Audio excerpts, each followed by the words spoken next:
Hello students, hope you are doing very well. As you know, we are studying chapter 4th, that is reproductive health, and the topic that we shall discuss today is population explosion and birth control. So let's begin. Dear students, an all-round development in various fields has improved the quality of life of people in the last century. So बच्चों, पिछले 100 सालों में इंसान ने हर field में progress की है, जिससे उसकी क्वालिटी ऑफ लाइफ बहुत ज़्यादा इम्प्रूव हुई है as compare to old times. Increased health facilities along with better living conditions had an explosive impact on the growth of population. So students, जैसे जैसे क्वालिटी ऑफ लाइफ इम्प्रूव होती गई, health facilities ज़्यादा मिलने लगी, अच्छे से लोगों की हर डिजीज़ का इलाज होने लगा, लिविंग कंडीशंस बेटर होने लगी, तो उससे क्या हुआ, वर्ल्ड की पॉपुलेशन बहुत ज़्यादा तेज़ी से ग्रो होने लगी. बच्चों, जैसा कि आप जानते हो कि अभी जो साल चल रहा है वो है 2020 और 1900 में बच्चों, मतलब आज से अबाउट 120 ईयर्स पहले हमारे वर्ल्ड की पॉपुलेशन थी अराउंड 2 बिलियन. 2 बिलियन बच्चों होता है 200 करोड़. और जब ईयर आया 2000, मतलब 100 ईयर्स के बाद पॉपुलेशन हो गई 6 बिलियंस. इसी तरह इंडिया में भी सिमिलर ट्रेंड बना कि जो पॉपुलेशन हमारी at the time of independence थी अबाउट 350 मिलियंस, वो ईयर 2000 में 1 बिलियन के पास पहुंच गई. That means every 6th person in the world is an Indian.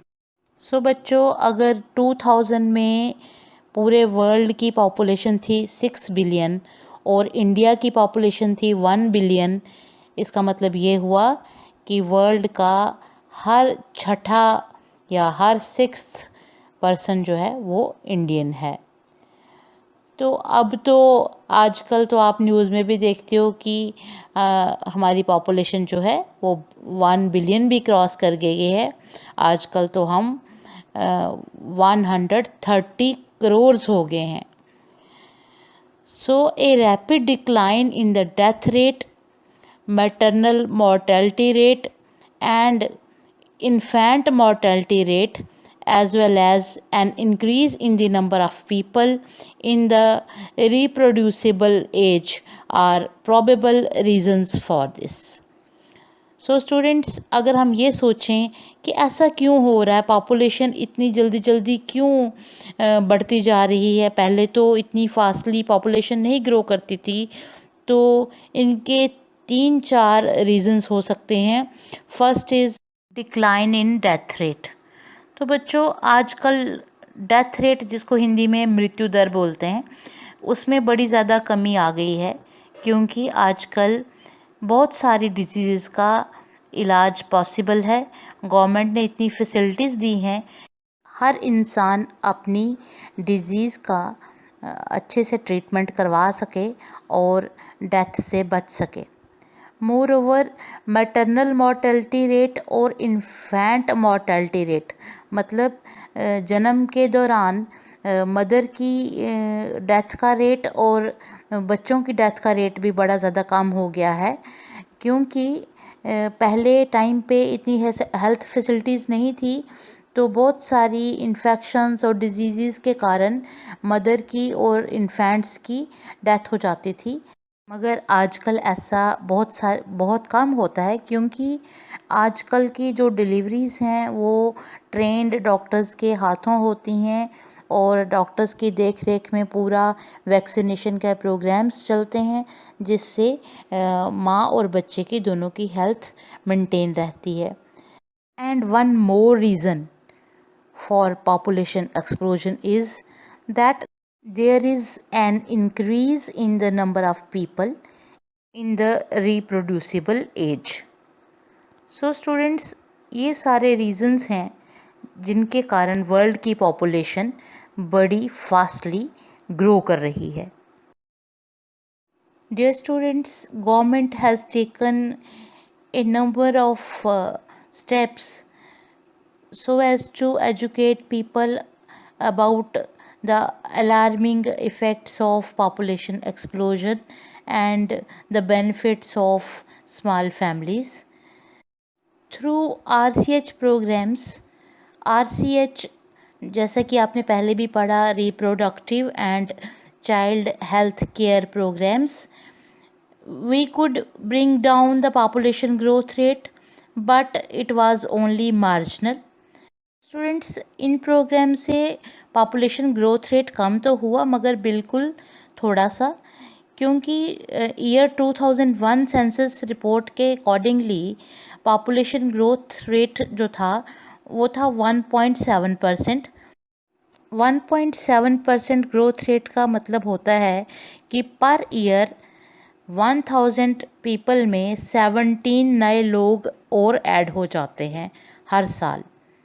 सो अगर ऐसा ही ग्रोथ रेट रहे तो 33 इयर्स में हमारी कंट्री की पॉपुलेशन डबल हो जाती है।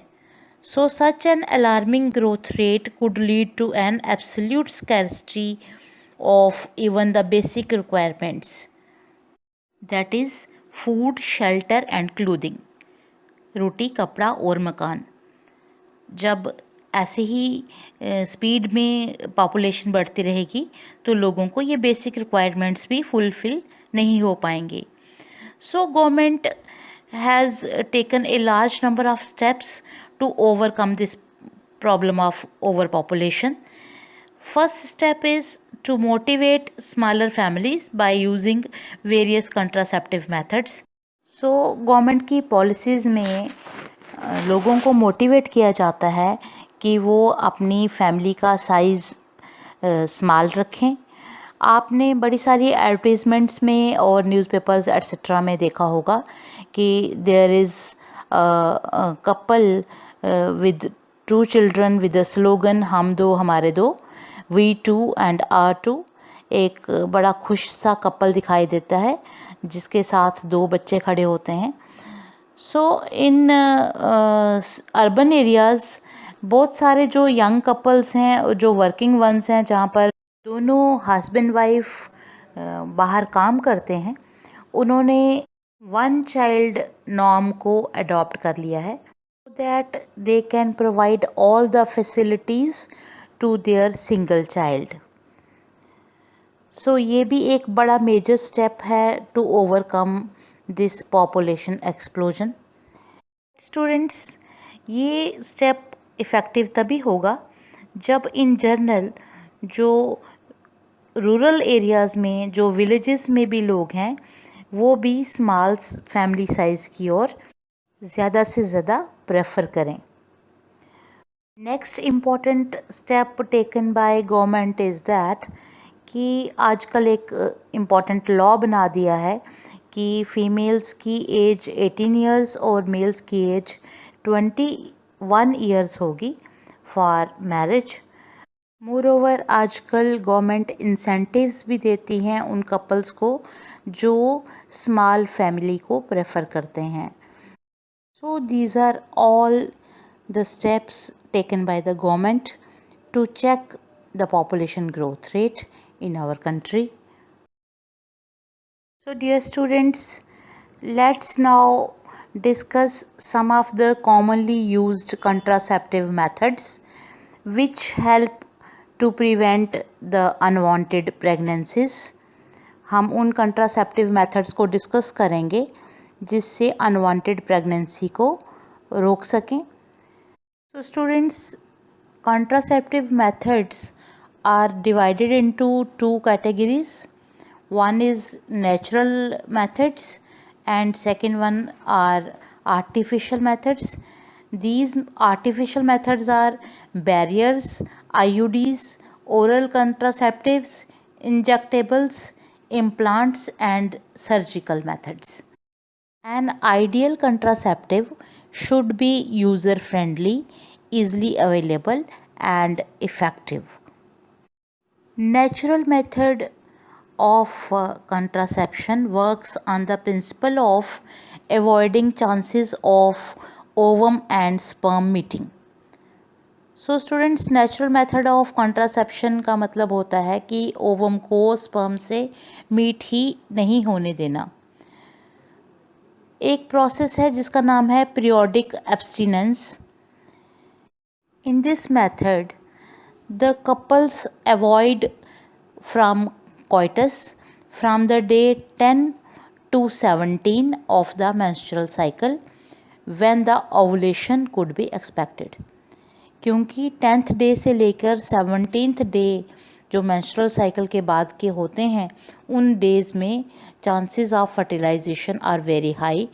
सो इन डेज़ में अगर मेटिंग नहीं होती है कपल की, so there are no chances of fertilization. Now there is second natural method also, which is known as lactational amenorrhea, that is absence of menstrual cycle. This method is based on the fact that as long as the mother breastfeeds the child, the chances of conception are almost nil. जब तक माँ बच्चे को breast feed कराती रहती है तब तक वो कंसीव नहीं कर पाती है। As during the period of intense lactation there is absence of menstrual cycle and also the absence of ovulation. However, this method has been reported to be effective only up to a maximum period of 6 months following parturition. As no medicines or devices are used in these methods, क्योंकि इन methods में कोई medicines वगैरह use नहीं की जाती हैं, so side effects are almost nil. बच्चों, आइए अब हम आर्टिफिशियल मेथड्स ऑफ कंसेप्शन को डिस्कस करें। इनमें सबसे पहले आते हैं barrier methods. These barrier methods prevent the meeting of ovum and sperms with the help of barriers, and these methods are available for both males and females. In these methods, first are condoms. These are the barriers which are made up of thin rubber or latex sheath. These are available for both male and females, and these prevent the semen from entering into female reproductive tract. ये prevent करते हैं कि semen जो है वो female reproductive tract के अंदर enter ना हो पाए। So this can prevent conception. More over, the condoms also protect the user from contracting sexually transmitted diseases and AIDS, etc. Second type of barriers are diaphragms, cervical caps and vaults. These barriers are inserted into female reproductive tract to cover the cervix during coitus. They prevent conception by blocking the entry of sperms through the cervix. तो ये cervix में से sperms की entry को ban कर देते हैं, so that conception is not possible. Students, another contraceptive method is intrauterine devices. They are also known as IUDs. These devices are inserted by doctors or expert nurses in the uterus through vagina. ये females के uterus के अंदर इन devices को insert कर दिया जाता है। These devices are of three types. They are non-medicated IUDs. Second one are copper releasing IUDs, and third one are the hormone releasing IUDs. जो नॉन मेडिकेटेड आईयूडीज़ होती हैं, दीज आईयूडीज़ फैगोसाइटोसिस करती हैं स्पर्म्स का। फैगोसाइटोसिस मीन्स कि ये sperms को मार लेती हैं, स्पर्म्स को किल कर लेती हैं, या ये कह सकते हैं कि स्पर्म्स को खा लेती हैं within the uterus. So no sperm is able to enter to the fallopian tube. Second one जो कॉपर रिलीजिंग आईयूडीज़ होती हैं, they release copper ions which suppress the sperm motility and the fertilizing capacity of the sperms. तो इनमें से निकलने वाले copper ions sperms की motility को और स्पर्म्स की फर्टिलाइज करने की कैपेसिटी को ख़त्म कर देते हैं। जो थर्ड वन है जिनमें से हार्मोन रिलीज़ होते हैं, वो यूट्रस को अनस्टेबल बना देती हैं इम्प्लांटेशन के लिए, सो दैट इम्प्लांटेशन हो ही ना पाए। मोर ओवर वो सर्विक्स को अनफ्रेंडली बना देती हैं स्पर्म्स के लिए, तो सर्विक्स जो है वो स्पर्म्स को उधर ही डिस्ट्रॉय कर देता है। So students, IUDs are ideal contraceptives for the females who want to delay the pregnancy or space children, and it is one of the most widely accepted methods of contraceptions in India. Dear students, next method of contraception is pills. Pills means tablets. So oral administration of small doses of either progestogens or progestogen estrogen combination is another contraceptive method used by females. तो ये जो pills होती हैं बच्चों, इन pills में या तो प्रोजेस्ट्रोजन्स होते हैं या फिर कॉम्बिनेशन होता है प्रोजेस्ट्रोजन और एस्ट्रोजन का, और इन पिल्स को लेना पड़ता है bye females for a period of 21 days with a gap of 7 days, and this process is repeated in the same pattern till the female desires to prevent conception. So these pills inhibit ovulation and implantation as well as alter the quality of cervix, and they prevent the entry of sperms also. तो ये pills जो हैं ना तो ovulation होने देती हैं, ना ये इम्प्लांटेशन के काबिल रखती हैं यूट्रस को, और ये साथ में स्पर्म्स की एंट्री को भी बैन करती हैं। तो pills are very effective with lesser side effects, and they are very well accepted by the females. For example, Saheli is the new oral contraceptive which is once a week contraceptive for the females. तो इस पिल को सिर्फ 1 week में 1 time ही लेना पड़ता है। बच्चों, next method of contraception are injections और implants. An implant is a thin matchstick sized plastic rod. ये माचिस की तीली के जैसा प्लास्टिक की रॉड होती है, that is placed under the skin inside the upper arm of the female. तो फीमेल की आर्म की स्किन के अंदर इसको प्लेस कर दिया जाता है। It releases progestin which prevents the pregnancy up to 3 years because it stops the ovulation. So इससे फीमेल की प्रेगनेंसी को रोका जा सकता है for a period of long 3 years.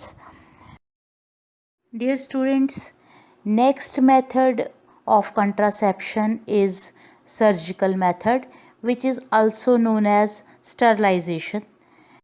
बच्चों, this method is advised for the male or the female partner as a terminal method. Terminal method means when the couple does not want any more pregnancy, जब वो और बच्चे पैदा करना नहीं चाहते हैं तब इस सर्जिकल मेथड को एडवाइस किया जाता है. This method blocks the gamete transport and thereby prevent the conception. इस मेथड का प्रिंसिपल ही यही है कि गैमीट्स को ट्रांसपोर्ट होने से रोकना. So sterilization process in the males is called vasectomy and in the females it is called tubectomy. So बच्चों, जैसे कि आप डायग्राम में भी देख रहे हो कि इन vasectomy a small part of the vas deferens is removed or tied up through a small incision on the scrotum. तो वैसेक्टोमी में क्या होता है कि जो वास डेफरेंस है उसका एक छोटा सा पोर्शन या तो रिमूव कर दिया जाता है या फिर वास डेफरेंस में कट लगाकर बोथ एंड्स को थ्रेड की हेल्प से टाई अप कर दिया जाता है और ये करने के लिए स्क्रोटम के ऊपर छोटा सा कट लगाया जाता है.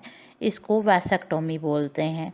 और इस प्रोसेस से क्या हुआ कि जो स्पर्म्स थे वो तो टेस्टिस के अंदर तो बने बट वो वास डेफरेंस से आगे मूव नहीं कर पाए.